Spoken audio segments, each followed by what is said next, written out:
Bismillahirrahmanirrahim. Assalamualaikum warahmatullahi wabarakatuh. Salam sejahtera untuk kita semua. Teman-teman sekalian, terima kasih sudah hadir pada kesempatan sore hari ini. Ini adalah sore yang mendung, yang saya kira sepanjang hari ini kita mendung saya nggak tahu di tempat lain, tapi mudah-mudahan kita juga dalam keadaan sehat walafiat. Hari ini juga kita dikejutkan oleh satu berita, saya kira berita yang berita duka, tetapi memang kita tidak boleh larut dalam kedukaan ini. Kita mendoakan almarhum Ayatullah Ali Khamenei diterima Allah Subhanahu wa taala, dan ini menjadi inspirasi perjuangan untuk berikutnya. Saya kira ini bagian dari upaya untuk banyak hal, saya kira, dan yang harus kita kecam sama sekali kita harus kecam adalah soal okupasi, soal penjajahan terhadap negara lain. Ini yang saya kira menjadi prinsip penting dari negara Indonesia. Nah, teman-teman sekalian, sore hari ini kita akan membahas satu topik yang sangat penting tentang Cak Nur dan keberanian sejarah. Ini saya kira memori, ya, saya kira ingatan atau serpihan-serpihan tentang Cak Nur yang ditulis oleh seorang pencinta Cak Nur. Saya kira karena Kiai Haji Jalaluddin Rahmat itu berteman baik dengan Cak Nur, dan sekarang ditulis ulang sejarah itu oleh putra beliau, Kiai Miftah, dan saya kira ini tulisan yang teman-teman perlu tahu. Jadi ada satu buku baru tentang Cak Nur ditinjau dari berbagai sisinya. Jadi ada orang menilai dari menulis Cak Nur dari tinjauan agama tentu saja, sejarah, kemudian juga dilihat dari hubungan internasional, komunikasi, dan lain sebagainya. Ini buku tentang 40 Human Virtues, pendar-pendar hikmah Nur Khalis Majid. Ini baru diterbitkan oleh Universitas Paramadina dan Sadra. Jadi saya kira teman-teman juga perlu membaca buku ini. Ini bukunya. Jadi silahkan nanti melihat buku ini, mungkin diperjualbelikan secara publik. Dan satu tulisan yang berkisah tentang bagaimana sebetulnya ikhtiar Cak Nur mengadres atau mendorong isu-isu tentang ilmu amal, tentang pluralisme, tentang argumen teologi dan lain sebagainya, itu di dalam spektrum yang begitu luas. Nah, Kiai Miftah Fauzi Rahmat ini saya kira memberikan satu tinjauan yang menarik, saya kira, bagaimana Cak Nur itu sebetulnya dalam setiap upayanya, misalnya tafsir Cak Nur tentang Islam gitu ya, makna Islam itu ditelusuri betul menurut tinjauan historis dan filologis misalnya. Nah, itu satu tinjauan yang menarik. Kemudian Cak Nur bicara tentang yang cukup terkenal tentang la ilaha illallah, itu diterjemahkan seperti tiada Tuhan selain Tuhan. Ini tafsir yang betul-betul merujuk pada konsep tauhid yang sebenar-benarnya di dalam Islam menurut Cak Nur. Nah, ini juga menarik. Kemudian ada banyak sekali bagian-bagian pikiran-pikiran Cak Nur yang oleh Kiai Miftah dianggap sebagai satu keberanian sejarah. Nah, ini bagaimana sebetulnya pikiran-pikiran ini diurai. Saya akan persilahkan saja pada Kiai Miftah untuk membicarakan topik ini. Saya kira kita bebas saja, Kiai Miftah. Sebetulnya ada 20 menit, tapi silakan saja untuk membahas isu ini secara lebih nyaman. Silakan, Kiai Miftah, waktunya. Baik, terima kasih. Izin suara saya cukup jelas. Alhamdulillah jelas. Oke, silakan. Bismillahirrahmanirrahim. Alhamdulillahirabbil alamin. Assalamualaikum ayyuhan nabiyyu wa rahmatullahi wabarakatuh. Assalamu alayna wa ala ibadillahis sholihin. Assalamualaikum warahmatullahi wabarakatuh. Waalaikumsalam warahmatullahi wabarakatuh. Asyhadu an la ilaha illallah wahdahu la syarikalah wa asyhadu anna sayyidana wa maulana Muhammadan abduhu wa rasuluh. Allahumma salli wa sallim wa barik ala sayyidina Muhammad wa ali sayyidina Muhammad wa ajil farajau.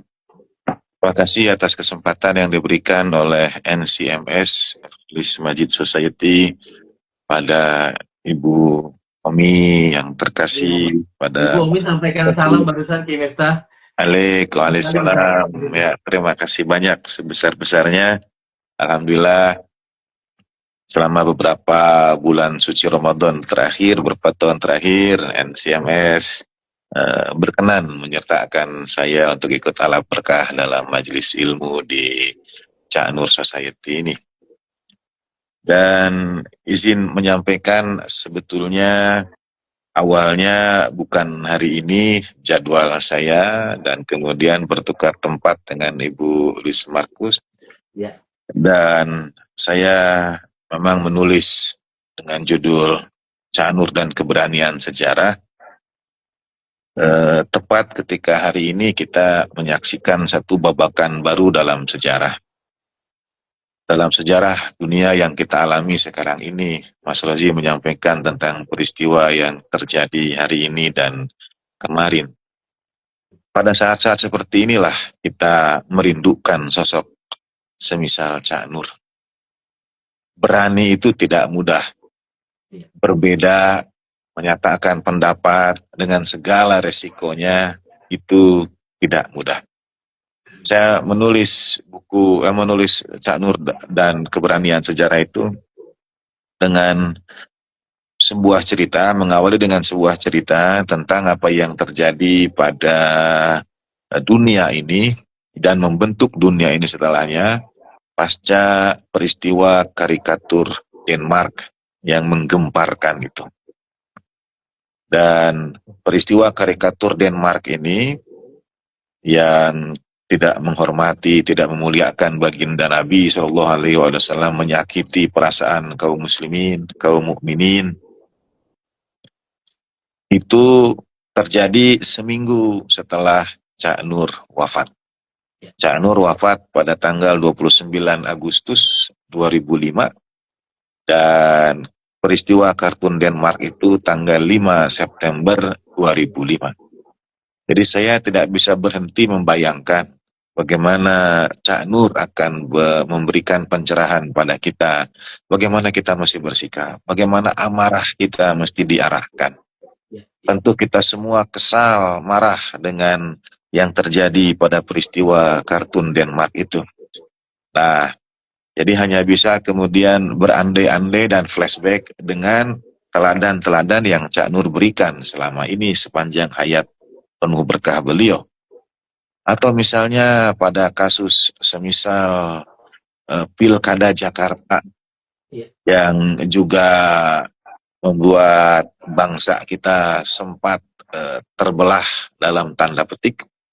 Dan ya kita semua tahu bagian dari sejarah yang sudah kita lewati dan mudah-mudahan kita lebih dewasa dalam memahaminya. Cak Nur berada, saya bayangkan kalau Cak Nur berada di pusaran itu. Dan termasuk apa yang terjadi hari ini. Saya akan membayangkan apa yang disampaikan oleh Cak Nur, sekiranya Cak Nur bersama kita. Nah, karena saya menyimpulkan apa yang Cak Nur sampaikan selama ini berdasarkan juga apa yang saya dengar dari Profesor Dawam Raharjo, Allah Ta'ala merahmati guru-guru kita semua. Menurut beliau ada dua prinsip yang Cak Nur pegang teguh itu. Dan karena itu beliau sering disalahpahami. Yang pertama adalah tauhid, keesaan Allah Subhanahu wa Ta'ala. Dan keesaan ini mensyaratkan segala yang ada itu hanya Allah Subhanahu wa Ta'ala. Sehingga sekiranya ada kebaikan, tidak mungkin ada kebaikan, tidak mungkin kebaikan itu bersumber dari yang bukan baik. Setiap kebaikan pasti bersumber dari Sang Maha Baik, dan itulah Allah Ta'ala Tuhan kita. Sehingga bagi Cak Nur, Allah Ta'ala tidak dapat demikian pula Al-Quran sebetulnya menyampaikannya, nama itu tidak dapat mencukupi Allah Subhanahu wa Ta'ala. Itulah la ilaha illallah menjadi tiada Tuhan selain Tuhan, kecuali Tuhan dengan T besar di akhir. Karena Allah Ta'ala terlalu besar, maha suci dari segala pensifatan dan pembatasan yang dilakukan oleh manusia.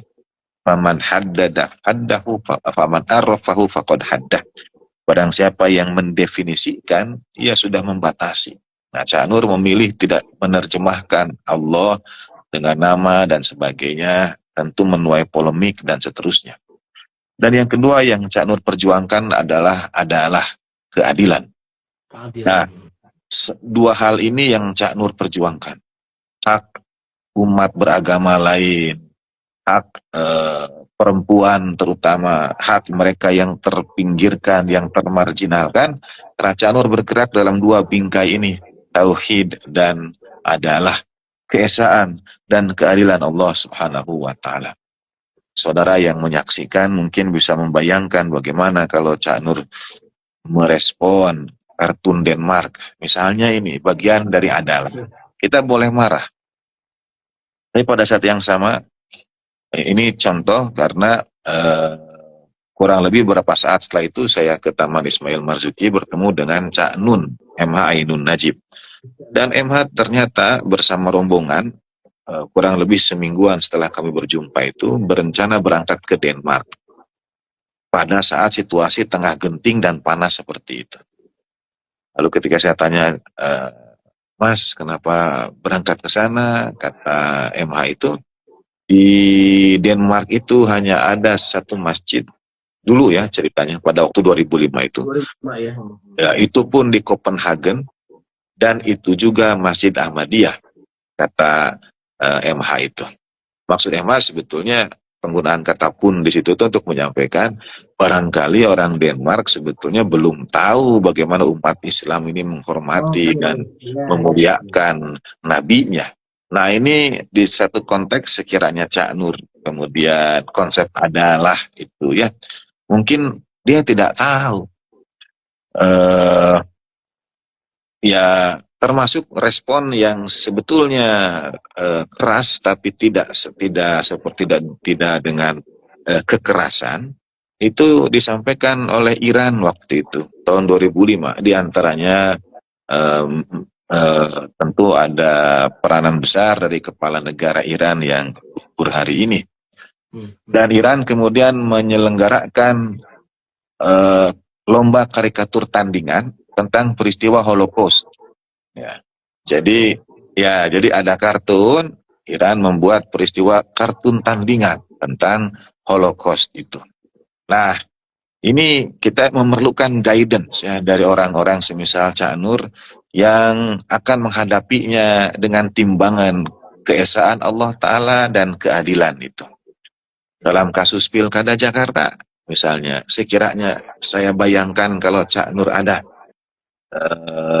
bagaimana beliau, sebagai contoh begini, ada orang mengkritik mengapa perlakuan Imam Khomeini rahimahullah berbeda dengan perlakuan Imam Khamenei rahimahullah pada dua kasus. Imam Khomeini pada kasus satanic versus, ayat-ayat setannya Salman Rushdie, dan kemudian memberikan fatwa hukuman mati.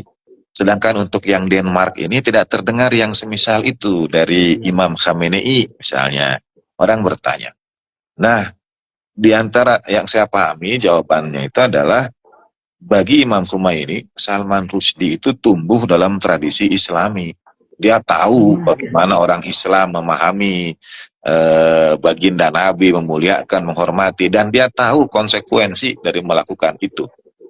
Jadi seseorang dihukumi berdasarkan apa yang dia ketahui dan dia yakini. Sedangkan Iran pada posisi 2005 dengan pimpinan yang baru yang syahid itu tidak memberlakukan hal yang sama.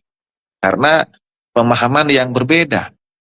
Dan itu saya kira Cak Nur sangat perjuangkan. Termasuk saya sarankan saudara sekalian yang menyaksikan, mungkin ada di IG atau ada di YouTube-nya NCMS, pada haul Cak Nur yang kemarin ada sebuah buku kecil yang dibagikan, dan terima kasih sudah mengundang kami. Kemudian ada tayangan tentang Cak Nur pada waktu reformasi. Nah, keberanian sejarah Cak Nur itu yang dibingkai oleh keadilan itu tampak di situ. Yang dibingkai oleh pemahaman tentang keadilan tampak di situ. Boleh jadi waktu itu sebagian besar gelombang reformasi memandang Pak Harto itu berada pada pihak oposan yang segalanya salah, segalanya keliru, segalanya tidak benar.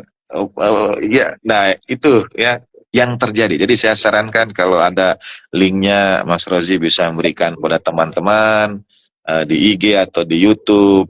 Kemudian ada buku catatan dari Bu Omi mengisahkan detik-detik 98 yang wajib diketahui oleh seluruh anak bangsa. Menurut saya itu wajib diketahui oleh seluruh anak bangsa.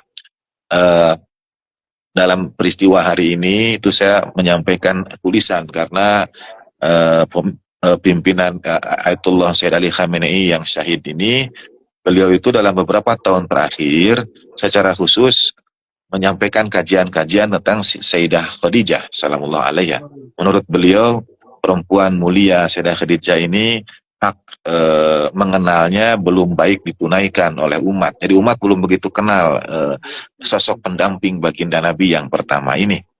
Dan beliau syahid pada 10 bulan Ramadan yang adalah hari syahidnya, hari wafatnya juga Siti Khadijah salamullah alaiha. Jadi seperti Mbah Maimun yang kerinduannya pada Siti Khadijah mengantarkan beliau dimakamkan di Ma'la. Memang kalau orang-orang soleh di luar kemampuan kita untuk memahami begitu ya. Tapi yang saya tangkap dari beliau tentang Siti Khadijah adalah sebagaimana seorang ibu atau orang tua, pengorbanan terbesar itu saya sering tanya ke anak-anak sekolah, apa pengorbanan terbesar orang tuamu? Mereka menyebutkan pendidikan, kasih sayang dan sebagainya. Jawaban saya adalah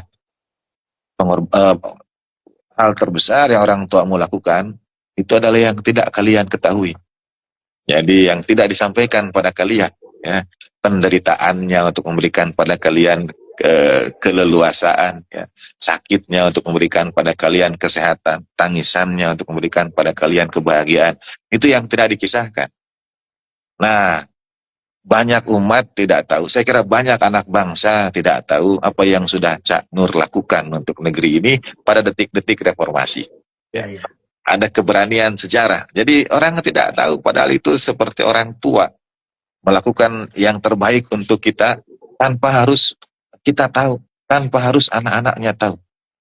Dan saya kira NCMS punya kewajiban moral dalam sejarah.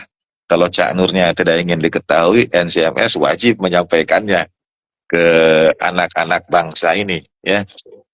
Dan Cak Nur menempatkan Pak Harto dalam gelombang reformasi itu dalam penempatan yang menurut saya teladan.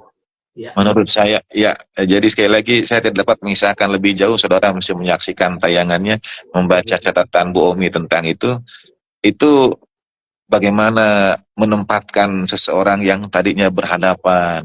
Ada kalimat Sayyidina Ali bin Abi Thalib karramallahu wajhahu, walaupun ini persepsi saya, bukan berarti Cak Nur demikian. Tapi ada kalimat Sayyidina Ali, idza qaddarta ala aduwik faj'alil afaka lahu syukran. Kalau engkau berkuasa atas musuhmu, jadikanlah maafmu untuknya syukurmu pada Tuhan. Jadi kalau kita bisa menaklukkan musuh kita, syukur pada Tuhan adalah dengan memaafkannya. Gitu. Saya tidak mengatakan Cak Nur memusuhi Pak Harto, tidak sama sekali, karena sekali lagi Cak Nur menempatkannya dalam timbangan keadilan itu. Tapi empati beliau, rasa kasih beliau yang hadir pada saat pada saat-saat seperti itu, empati itu luar biasa. Saya sangat menyarankan saudara untuk menggali lebih jauh penggalan sejarah Cak Nur di 99. Nah, berapa hari yang lalu, kurang lebih seminggu yang lalu, saya bertemu dengan seseorang yang kantornya itu di samping di samping Pondok Indah, Paramadina. Jadi kata beliau, saya dengan kantor Cak Nur ini dindingnya satu, jadi nempel gitu. Dan beliau menceritakan hal-hal tahun 98 itu. Ya. Saya bilang, Mas, ini mesti diabadikan, ya. Dan saya melihat tadi timbangan keadilan Cak Nur dalam peristiwa seperti 98. Saya bayangkan kalau terjadi konflik Kartun Denmark, terjadi pilkada DKI Jakarta, dan termasuk pada waktu peluncuran buku 40 Virtues itu, Ibu Omi memberikan sambutan. Dan saya sebetulnya menitikkan air mata keharuan karena Ibu Omi dengan lantang melanjutkan keberanian sejarah itu, ya, menyuarakan keberanian sejarah itu ketika yang lain dalam konteks sekarang ini kita melihat yang lain boleh jadi belum cukup berani atau bungkam. Kalau izin Mas, karena saya kira kan itu pertemuan online terbuka juga. Jadi Bu Omi menyampaikan misalnya pertanyaan besar beliau terhadap suara-suara di negeri ini yang bungkam ketika Presiden kita menandatangani BOP. Sebetul bungkamnya ini setelah, jadi awalnya cukup gencar, tapi setelah ada pertemuan, kemudian mereka menyampaikan press release, kami dapat memahami. Nah, menurut Ibu Omi ini, Bu Omi menyuarakan dengan lantang ya, ada something, ada sesuatu lah di balik itu. Beliau kan dengan para guru bergabung dalam gerakan Nurani Bangsa dan sebagainya, itu melanjutkan keberanian sejarah. Termasuk peristiwa hari ini. Dan ini saya menyampaikan misalnya di internet itu sudah bermunculan meme terhadap BOP, Board of Peace, itu dari BOARD menjadi BORED ya. Jadi Board of Peace yang adalah Dewan Perdamaian menjadi Board of Peace. Bosen damai ya, bosen damai gitu. Sehingga prestasi pertama BOP itu adalah melakukan serangan terhadap Iran. Sebagaimana yang kita lihat, itu prestasi pertama BOP. Dan teramat disayangkan Bapak Presiden kita menandatangani. Kalau tanda tangan itu adalah bentuk partisipasi, bentuk keikutsertaan, bentuk kalau misalnya apakah dapat dikategorikan complicity atau bagaimana, itu terbuka untuk dibincangkan. Dan dalam hal seperti ini, membincangkan kemanusiaan misalnya, kita sekarang bisa melihat siapa saja yang menyampaikan bela sungkawa pada peristiwa yang terjadi. Ternyata menyampaikan bela sungkawa pun, Mas Rozi, memerlukan keberanian. Jadi seruwet itu keadaan ketika ada yang dibombardir, ada yang gugur. Seorang kepala negara negeri sahabat, Indonesia dan Iran itu berdampingan kalau di forum-forum internasional karena secara alfabetis berdekatan. Jadi sangat dekat sekali. Apakah kita sudah mendengar pernyataan bela sungkawa dari para petinggi, pimpinan negeri, dari para cendekia, para alim ulama, dan lain sebagainya? Nah, ini jadi pertanyaan yang besar karena berkaitan dengan kekhawatiran terhadap dampak-dampak lainnya. Itulah keberanian sejarah yang saya maksud. Saya yakin sekali Cak Nur masih hidup sekarang, komentar beliau akan sangat kencang, akan sangat keras, tapi ini khasnya Cak Nur, santun disampaikan. Ya. Bicara beliau itu lemah lembut, ya, tapi kalau disebut tajam, tajam, tapi lemah lembut, itu kekhasan. Seperti ayahanda itu ya, seperti ayahanda. Oh, masalah sudah Muhammad dan yang demikian saya kira lahir dari kedamaian yang membungkus hati ya. Dan mengapa Cak Nur demikian, itu tulisan saya sampaikan karena pemahaman dan penguasaan Cak Nur pada ilmu-ilmu agama. Beliau berani, itu punya dalil, yakin, dan tingkat keimanan. Misalnya bahwa apapun yang dilakukan akan dipertanggungjawabkan dunia dan akhirat. Kalau ikut tanda tangan, agreement, perjanjian, dan lain sebagainya, tanggung jawabnya dunia akhirat, begitu. Bukan hanya sekedar masa jabatan saja, tidak. Tapi tanggung jawabnya dunia akhirat. Dan Cak Nur memandang jauh ke depan pada akhirat yang dijanjikan itu. Jadi keberanian beliau itu bersikap dalam sejarah, bersuara dalam sejarah, karena keimanan, karena pengetahuan, penguasaan beliau pada ilmu-ilmu agama, terutama bahasa Arab dan Al-Qur'annya. Jadi kedekatan Cak Nur pada, saya ini menyampaikan ke Mas Rozi, ingin sekali itu ya skripsi Cak Nur tentang Al-Qur'an, Arabian, Lughatan, wa Alamian, Ma'nan, itu menarik.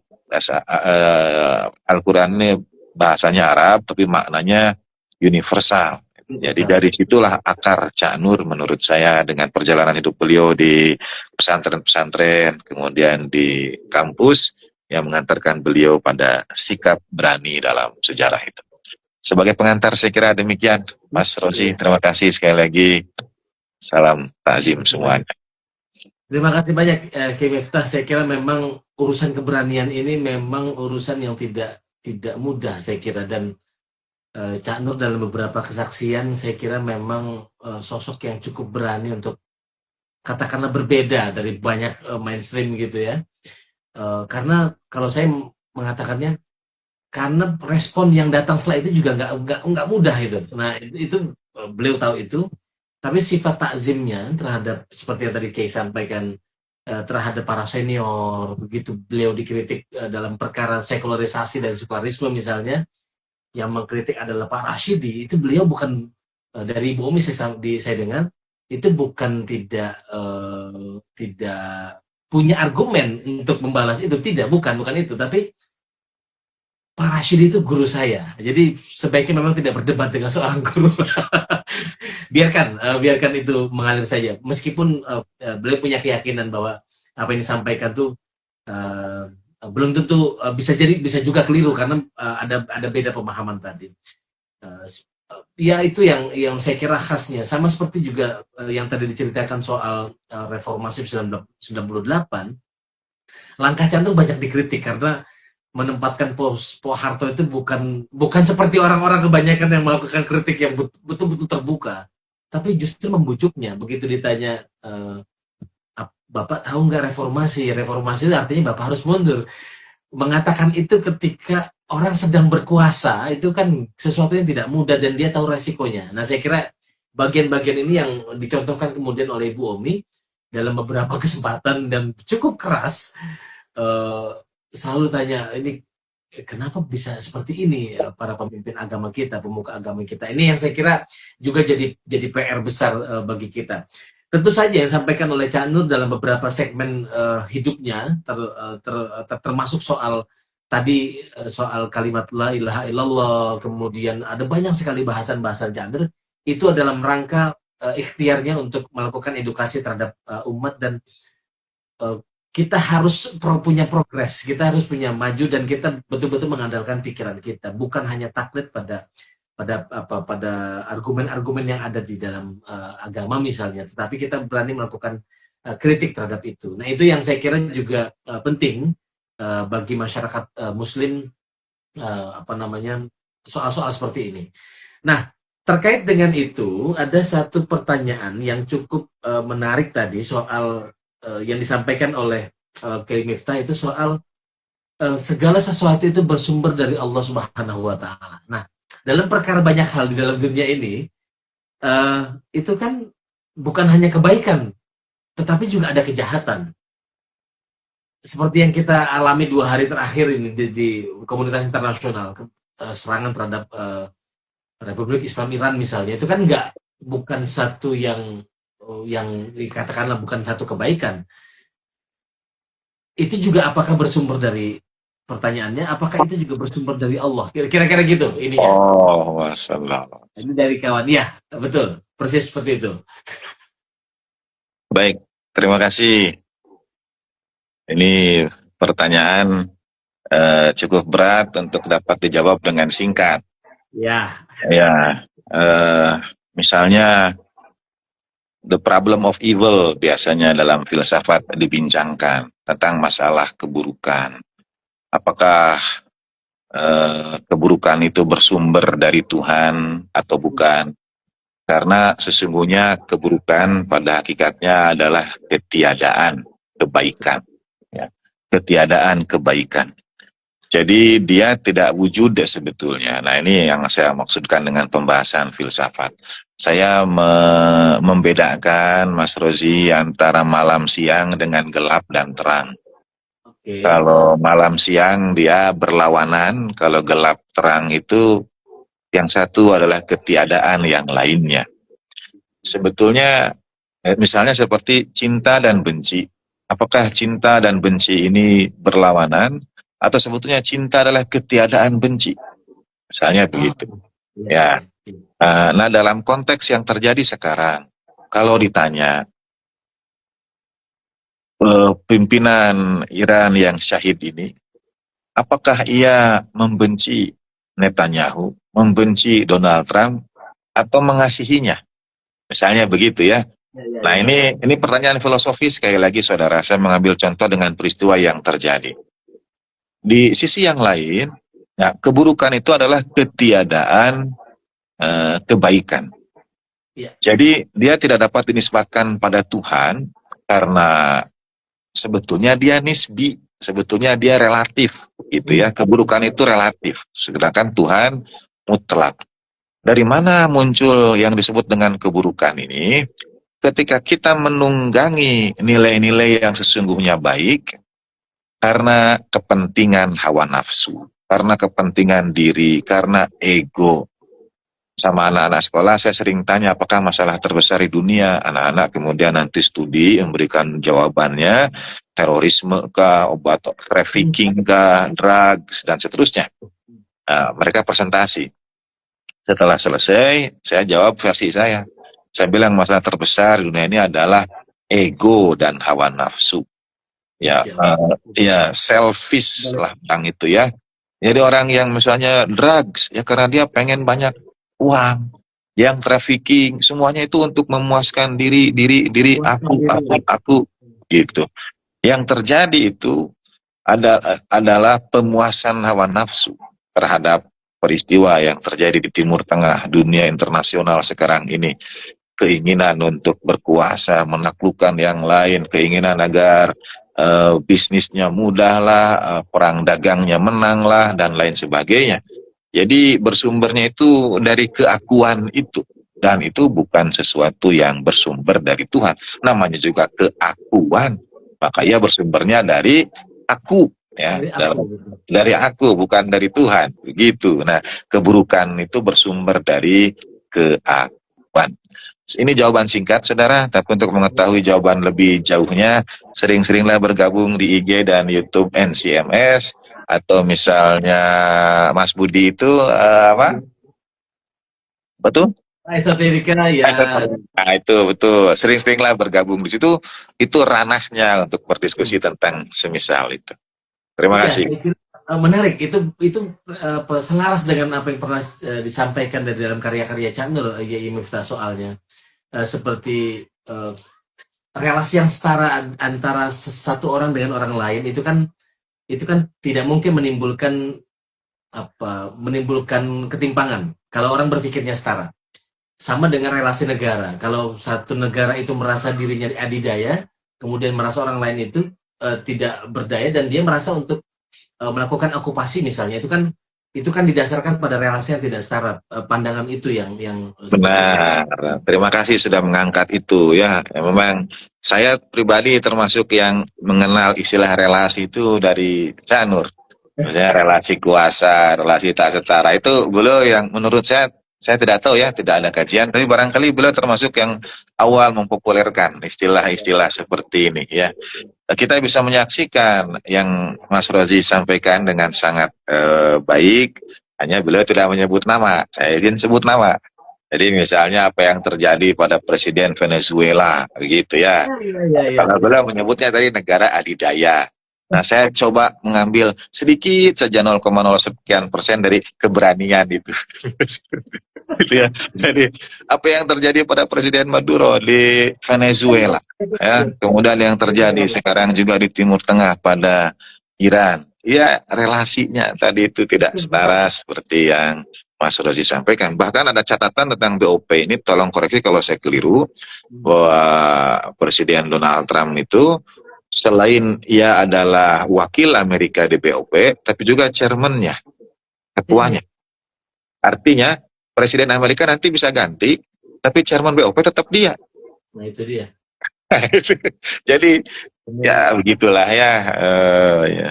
Allah Ta'ala karuniakan insya Allah sebaik-baik petunjuk dan perlindungan untuk kita semua. Iya, berikutnya saya langsung masuk ke pertanyaan berikutnya soal ini ada teman kita mungkin dari Sulawesi gitu ya. Ini salah satu peserta sekolah mikiran Cak Nur, ada Muhammad Tahir Ali B. Ini rasanya dari, saya lupa, Sulawesi Selatan mungkin ya. Beliau dosen. Oh iya, dosen, betul, betul, betul, dosen. Kenapa tokoh ormas Islam hari ini kehilangan keberanian untuk mengatakan tidak kepada penguasa? Ini gimana ini penguasa yang keliru ini? Itulah di antara tugas dosen untuk menjawabnya, Oh mana tuh? menjawabnya ya, Manado ya, Iya, ya keberanian dunia akademik untuk ya, bersikap ya setuju, setuju. terhadap tekanan. Mungkin saya kira satu di antara obatnya itu adalah role model. Kita ini mesti perlu contoh orang seperti Cak Nur. Ya digali kehidupan Cak Nur. Di buku ini saya menulis kisah-kisah Cak Nur yang menyentuh dan inspiratif mengubah saya. Nah, orang seperti kepala negara Iran yang syahid, role model beliau misalnya adalah Sayyidina Hussein, begitu. Jadi berani itu karena punya role model, punya contoh yang dipahami, diikuti, dikaji kitabnya. Nah, kita baca Cak Nur, kita akan menemukan role model itu dalam keberanian itu. Tentu dengan tahapan kita ya, pada tingkat kita, Cak Nur pada posisi beliau, kita pada posisi kita. Nah, kalau yang lain-lain tentang yang tidak mengatakan tidak kepada penguasa yang keliru, khawatir ada hal-hal yang berkaitan dengan unsur keakuan tadi itu. Dalam hal ini mungkin keakuan itu komunitas, kelompok, Iya, iya, betul, betul. ideologi, paham ya, terbungkus dalam keakuan itu. Begitu. Ini saya bersayap masih belum terlalu berani saya. Ya, gitu. Itu memang bahasan-bahasan mengenai itu punya porsi yang cukup cukup besar Kiai di dalam pikiran apa di dalam karya-karya Cak Nur karena memang Nah, eh, kritik terhadap apa namanya kritik terhadap yang profan dan yang sakral itu kan sebetulnya sumbernya adalah kita merasa diri kita lebih lebih ya gitu ya terus atau nah, merasa lebih suci dari orang lain katakan begitu ya itu kita merasa lebih lebih baik gitu nah itu yang di antipati diantisipasi sama Cak Nur sebetulnya. Jangan pernah merasa diri lebih suci fala tuzakku anfusakum fahuwa a'lamu itu kan di mana itu kan bukan sesuatu bukan sekali perkara mudah ketika kita melihat sesuatu di luar ini kayaknya saya lebih lebih nah ini model ini bagaimana Kiai cara kita menyampaikan sesuatu yang kebetulan kita tahu nah ini kan soal adab ini kebetulan kita tahu dan kita eh, caranya bagaimana ketika kita melihat kekeliruan kalau pada Cak Nur itu kan mungkin Kiai Miftah pernah dengar ketika ada orang datang yang sangat berbeda dengan Cak Nur datang ke rumah memberi nasihat Cak Nur untuk benar, bersegera bertobat ya, tapi benar. dengan segala kearifannya Cak Nur mendengar saja apa yang disampaikan orang itu tanpa menyala sedikit pun uh, memberikan ruang pada orang itu untuk kamu sampaikan undang kamu nanti saya ada waktunya saya akan bahas. Tadi keberanian di awal tadi keberanian untuk mendengar mengatakan yang benar itu kan bukan sesuatu yang menjadi sesuatu yang langka hari ini. Ini gimana Kiai Miftah? Terima kasih. Saya ambil contoh seorang pimpinan perang Sayyidina Ali bin Abi Thalib karamallahu wajah, namanya Malik Al-Ashtar. Dia panglima perang. Tapi satu saat karena pakaiannya itu sama dengan yang lainnya, di masjid itu dianggap atau di jalan itu dianggap orang biasa sajalah. Dia bersentuhan, beradu jalan dengan seseorang, dan orang ini menganggap Malik Al-Ashtar yang salah, memarahi dan seterusnya. Izin nanti mohon alamat karena kisah itu saya tuliskan di buku terbaru saya ini Kunuzul Hikmah. Saya lihat itu mau ada bedah bukunya sama Habib Haidar Benar, itu. ya, ya. Insya Allah nanti saya titip. Nah, eh, ya Malik Al-Ashtar biasa saja dimarahi orang itu biasa saja padahal ya panglima perang. Iya, iya. Yang kan kayak kita memarahi panglima TNI misalnya ya, ketemu di jalan marah pada panglima TNI gimana ya, atau gitu. Eh, Malik Al-Ashtar berlalu, dia berlalu, tapi orang ini kemudian diberitahu sama yang lain, dia panglima perang. Bergetarlah langsung orang ini. Kemudian dia memberanikan diri menyusul Malik Al-Astar ke masjid. Malik Al-Astar sedang sholat. Ditunggulah sampai selesai sholat 2 rakaat. Lalu orang ini minta maaf lah. Kita bisa bayangkan lah, sama panglima kok begitu ya, minta maaf lah. Terus kata Malik Al-Astar, adapun aku sudah maafkanmu sejak detik pertama engkau menyampaikan itu kepadaku.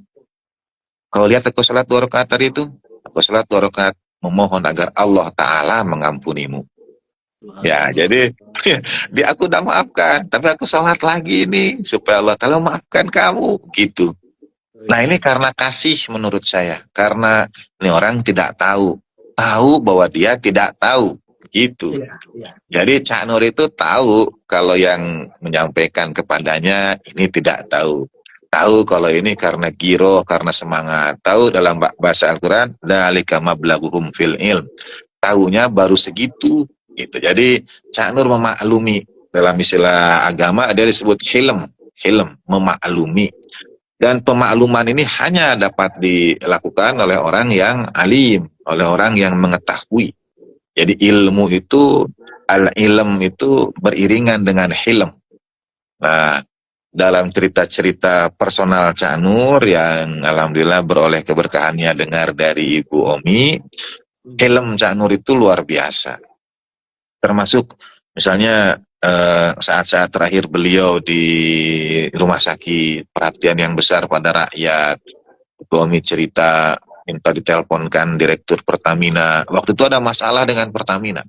Jadi terbaring di rumah sakit pun, pikiran dan perasaan beliau itu dicurahkan untuk bangsa, ya, untuk rakyat.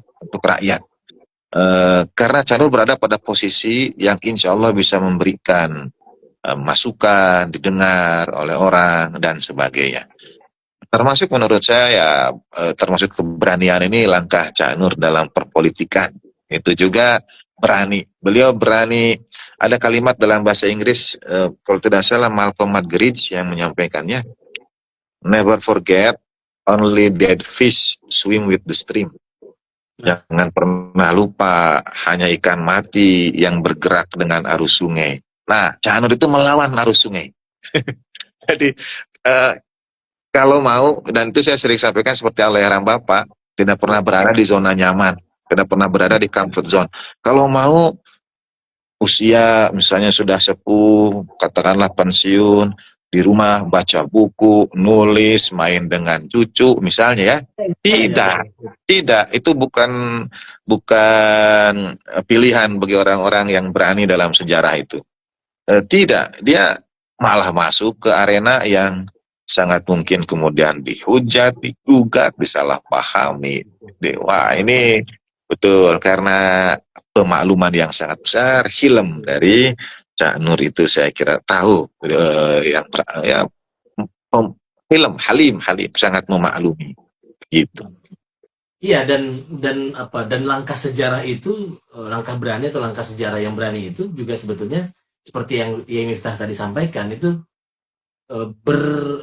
beralaskan pada atau bersumber pada tadi dua hal, tauhid dan adalah tentang keadilan. Itu yang jadi prinsip Cak Nur yang saya kira memang itu yang perlu banyak mungkin diteladani kali ya, karena kalau membaca saya kira sudah banyak ini. Cuma meneladani sikap seseorang seperti kita meneladani Rasulullah itu kan, kita tahu Rasulullah seperti itu, tapi meneladani sikapnya itu kan, itu yang saya kira butuh keberanian, karena harus meninggalkan banyak hal, harus ya ada keyakinan di situ. Nah, ya Miftah, ini ada pertanyaan berikutnya dari Zainal Makki. Tentang tauhid tadi ya Miftah, bagaimana menghadirkan Tuhan dalam keseharian kita sebetulnya? Sallallahu alaihi Muhammad wa alaihi Muhammad. Saya ingin menjawabnya dengan cerita terakhir yang saya tulis di buku. Ya. Oke. Saudara nanti bisa pesan bukunya ke Mas Rozi, DM di akun ini, saya sangat sarankan. Ya Allah. Jadi, dan ini cerita yang sangat inspiratif bagi saya. Ibu Omi yang kisahkan. Eh, Kata beliau satu saat Cak Nur dan Ibu Omi jalan lah. Cak Nur yang bawa mobil begitu. Ya. Kalau tidak salah begitu ya, Mas Rozi ya. Betul, betul, iya betul. Mestinya Bu Omi itu turun di titik A begitu. Tapi Cak Nur lanjut beberapa meter lebih jauh dari titik A. Kurang lebih kan kata Bu Omi, mestinya aku turun tadi itu di titik A, kok ini lebih jauh dari itu. Kata Cak Nur, di titik A tadi itu ada pedagang, ada yang lagi jualan.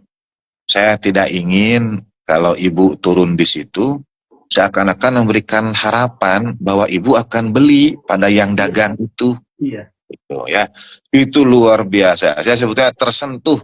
Jadi sengaja Cak Nur jalan beberapa meter lebih jauh supaya yang dagang ini tidak merasa nanti dia kecewa. Ada yang turun dia sudah bahagia.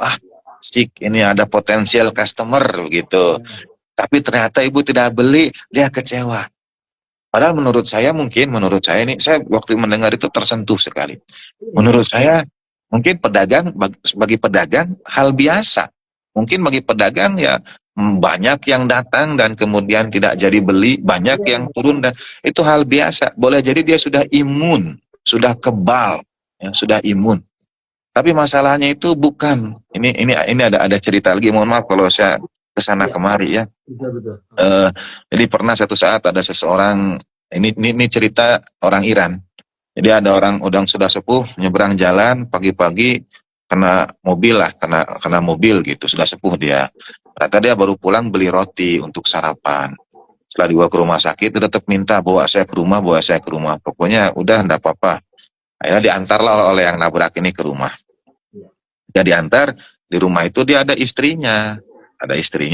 Istrinya ini ternyata dia datang, Assalamualaikum, tidak terdengar jawaban. Terus kau mau makan apa, ini roti sudah ada, tidak terdengar jawaban. Ternyata istrinya ini Alzheimer. Dia duduk, sudah pikun, lupa. Dia tidak tahu suaminya diberi makan juga, pokoknya ya belepotan dan seterusnya lah. Terus kata yang nganter itu, yang nabrak itu, kenapa engkau mencintai dia begitu rupa, memperlakukan begitu baik, dia tidak tahu, sudah lupa sama engkau itu. Iya. Tapi kata orang ini, tapi aku tidak lupa sama dia. Gitu. dia kan sudah tidak tahu, tapi kan aku tahu dia. Nah, bukan perkara dari sisi penjual, tapi dari sisi Cak Nurnya. Mungkin penjual biasa. Nah, tauhid kepada Allah Ta'ala itu bukan perkara dari misalnya kita tidak melihat Tuhan atau bagaimana mengetahui keberadaan Tuhan, tapi dari sisi kitanya tahu ada yang menciptakan kita, tahu ada yang memberi rezeki kita, tahu ada yang melindungi, menyayangi, mencintai. Dari sisi kitanya, bukan dari Tuhan bagaimana gitu, tapi dari sisi kitanya. Bukan berarti saya menganalogikan Tuhan dengan ibu tadi, dengan pedagang tadi, tidak. Tapi kuncinya ada pada diri kita lah. Bagaimana makna tauhid itu kembali dari diri kita, dan bahwa segala sesuatunya bertautan, bersambung, tidak pernah ada kebetulan misalnya, segalanya ada dalam kemahasempurnaan rencana ataupun ketentuan Allah Subhanahu wa Ta'ala. Iya, ya Miftah, mungkin tidak keliru ya. Mohon maaf saya tidak bahwa ukuran kesalehan atau ukuran keimanan kita itu terletak pada sikap kita sehari-hari. Maksudnya seperti yang tadi disampaikan soal kisah Cak Nur, mungkin ada banyak sekali orang tua kita sendiri segala macam. Ya mungkin itu yang dimaksud. Kalau perilaku kita positif di dalam masyarakat, memberikan contoh yang baik, teladan begitu, mengajarkan kesalehan, ya itulah rembesan langsung dari keyakinan kita atau keagamaan kita. Benar. Kalau dalam riwayat, ya misalnya sampai beribadahlah seakan-akan Allah Ta'ala melihatmu. Fa'in lam takun taro, fa'innahu yarok. Gitu kan. Kalau engkau tidak melihatnya, dia melihatmu. Gitu. Tentang ihsan itu. Tentang ihsan, ya. Benar. Itu. Baik, masih ada yang bertanyaan. Kita masih punya waktu 10 menit, teman-teman sekalian. Dari Khairul Umam, dari Khairul Umam, ada cerita bahwa Cak Nur menolak tawaran dari Pak Harto sebagai penerus beliau. Apakah ini juga keberanian sejarah itu, Kiai Miftah? Nah, itu nanti yang saya maksudkan adalah kewajiban moral NCMS untuk menyampaikan seluas-luasnya peristiwa 98. Tapi dari yang saya dengar bertetangga dengan Cak Nur di kantor di Pondok Indah itu, di antara poin yang kemudian membuat Pak Harto juga berkenan adalah kalau orang seperti Cak Nur saja sudah Ya. menyampaikan pendapatnya dalam hal tadi menolak, tidak menerima, ya apalagi yang lain lah gitu. Jadi Cak Nur menjadi standar bagi Pak Harto. Betul, Pak Harto. Untuk memotret situasi zaman waktu itu standarnya Cak Nur. Kalau Cak Nur sudah menolak, ini berarti sudah saatnya. Tapi ya NCMS yang paling berhak untuk mengkonfirmasinya. Nah, ini ada yang bertanya tentang buku yang tadi diceritakan oleh Miftah. Itu sebetulnya buku satu tulisan Kiai Miftah Fauzi Rahmat itu ada di buku 40 Human Virtues, pendar-pendar hikmah Nurholis Majid. Ini baru saja diterbitkan. Saya tidak tahu apakah Sadra dan para Madinah sudah menebarkan ini ke beberapa Mungkin diangkat institusi. covernya Iya. Mas Rosi Nah, ini sebentar. dia. Ini Ya. cuma jadi terbalik ya. Jadi kira-kira seperti ini, cover bukunya seperti ini. Ini kumpulan tulisan dan salah satu tulisan yang dari Kiai Miftah ada di buku ini yang tadi dibicarakan. Ada teman kita bertanya itu. Dan di YouTube kami yang tadi disampaikan oleh Kiai Miftah itu soal tadi menolak tawaran jabatan apa itu diceritakan juga di dalam peristiwa 98 dan di film yang kemudian oleh teman-teman di kompilasi itu. Nah, itu juga apa ya? Ada banyak teladan saya kira yang bisa kita ambil ya dari peristiwa-peristiwa sejarah itu. Film itu ada di IG atau di YouTube? Ada di YouTube, ya Miftah. Ada di Ya, YouTube. silakan teman-teman bisa merujuk pada YouTube yang dimaksud.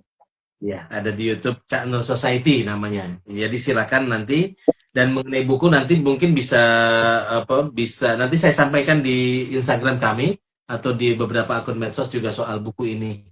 Ini buku yang cukup maksud saya cukup komprehensif karena ditinjau dari berbagai disiplin ilmu tadi saya sampaikan, ada teologi tentu saja, ada hubungan internasional, ada komunikasi, ada seorang dokter juga yang menulis soal Cak Nur. Jadi saya kira menarik nanti untuk bisa dibaca lebih lanjut. Nah, berikutnya ini ada pertanyaan berikutnya soal apa yang menjadi dasar bagi seseorang itu merasa perlu menjadi lebih baik dari orang lain. Ini penyakit apa sebetulnya? Baik, terima kasih. Saya kira kalau disebut penyakit itu penyakit rumput tetangga selalu terlihat lebih hijau. Ya. Kalau ada istilah ya, karena misalnya kita ingin merasa lebih baik dari orang lain. Pengertian lebih baik ini dari sisi apa, bagaimana, apakah lebih banyak, misalnya lebih baik itu lebih banyak harta, tolak ukurnya menurut saya tidak jelas, ambigu. Kita lebih baik dari yang lain itu dari sisi apa? Dia tidak apple to apple, tidak setara kalau kata Cak Nur tadi.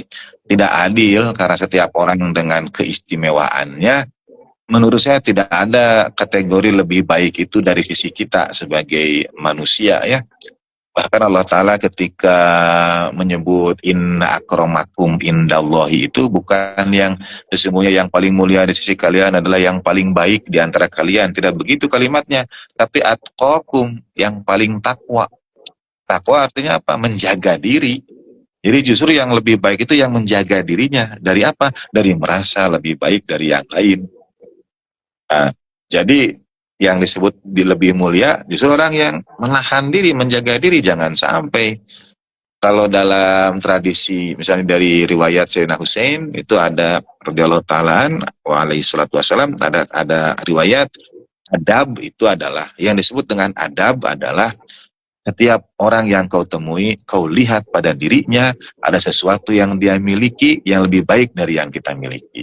Nah, maksudnya siapapun yang kita lihat oh ini dia lebih menjaga waktu sholat dari saya. Ini dia lebih senang membaca Al-Quran dari saya. Justru kita lebih diajarkan melihat kekurangan kita. Ini dia lebih sering senyum dari saya. Ini, nah setiap orang kata beliau itu adab itu adalah memandang orang lain dan kau lihat pada orang lain itu ada yang lebih baik pada dia yang tidak yang pada kita kurang gitu. Saya lihat Iya, Mas Rozi, beliau lebih lebar senyumnya dari saya, misalnya begitu. Nah, itu ya kita belajar melatih melihat yang lebih baik pada diri orang lain daripada diri kita. iya, iya, betul, betul. Melatih atau belajar melihat apa kebaikan dari orang lain ya, Ki Miftah ya. Benar. Karena itu saya kira yang jadi atau begini, melatih melihat hal-hal baik dari Cak Nur saya kira, kemudian juga saya biasanya manggil Kang Jalal ya. Jadi Ya, enaknya tuh begitu. Sering mendengarkan apa dulu pengajian yang sering di Paramadina itu loh, di kelas-kelas di Paramadina, ya. di kampus di Gatot Subroto itu beberapa kali hadir waktu Bapak di situ kan, Kang Jalal ini dengan caranya apa, beliau itu kan Allah yarham Kang Jalal itu kan orang yang apa sosok yang betul-betul kalau memberi pemaknaan pada satu kata itu mendalam betul, kemudian apa, memberikan Nih, mohon dengan maaf Mas. kata-katanya itu betul-betul menghujam di kita. Jadi caranya itu memang itu. Jadi Kak, saya kan mengenal beliau itu kan sebagai ahli komunikasi awalnya. Dengan buku yang babon itu jadi rujukan di mana-mana.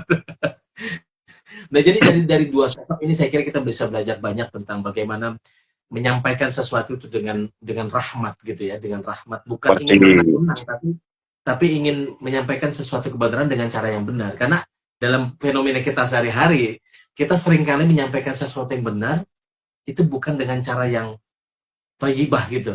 masalah benar Kan sekali. ada peristiwa kemarin, ada peristiwa di dekat rumah, ada imam bacaannya kurang baik. Nah, itu kita kayak yang merasa bisa itu langsung ini pasti salah, ini nggak pantas nih, kira-kira gitu. Itu kan perasaan-perasaan yang harusnya nggak muncul dari orang yang berilmu.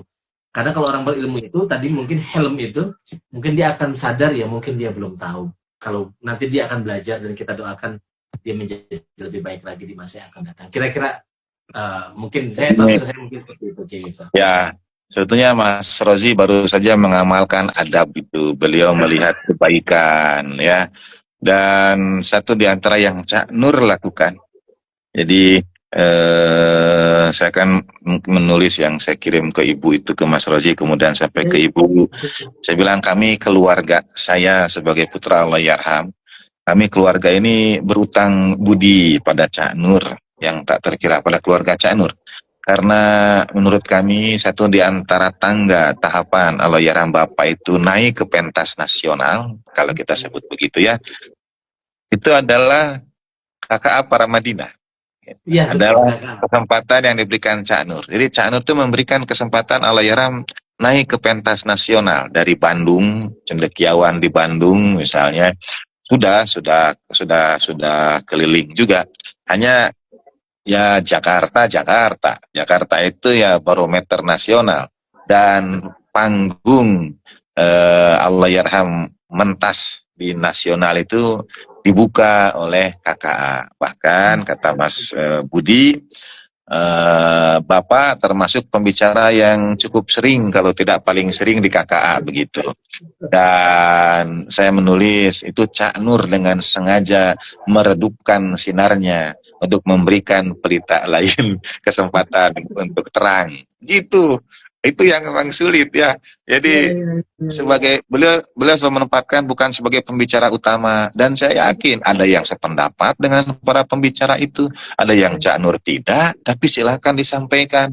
Ada yang Cak Nur punya pandangan, punya kritik, tapi beliau memberikan kesempatan untuk yang lain lebih terang. Nah, ini menurut saya contoh teladan adab ya yang luar biasa. Ini kita merindukan dari Iya, para iya, iya. guru kita ini.